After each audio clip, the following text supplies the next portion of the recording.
तर घाटकोपरमध्ये बचाव कार्य करताना पेट्रोल पंपाला लागलेली आग अखेर आता नियंत्रणात आली आहे। होर्डिंग दुर्घटनास्थळी गॅस कटरचा वापर करताना पेट्रोल पंपाला आग लागल्याची घटना घडली होती, मात्र अग्निशमन दलाकडून आगीवर तात्काळ नियंत्रण मिळवण्यात यश आलंय।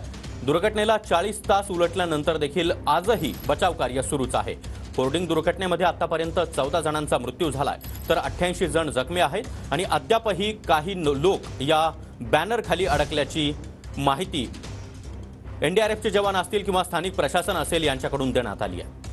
आणि या संदर्भात अधिक माहिती देण्यासाठी आमचे प्रतिनिधी निवृत्ती बाबर सध्या आपल्या सोबत आहेत। निवृत्ती, आग नियंत्रणात आली आहे, आता बचाव कार्य कशा प्रकारे सुरू आहे, आता कोणकोणती खबरदारी घेतली जाते?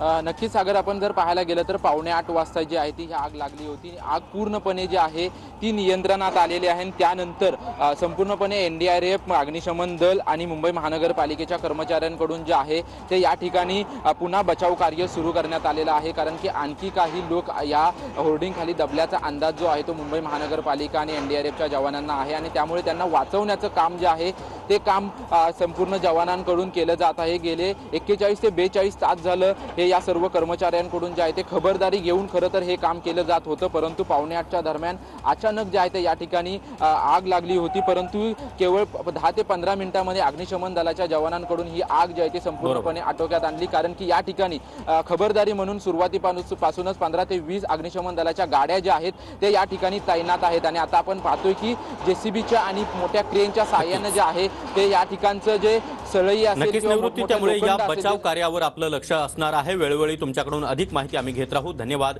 या माहितीसाठी।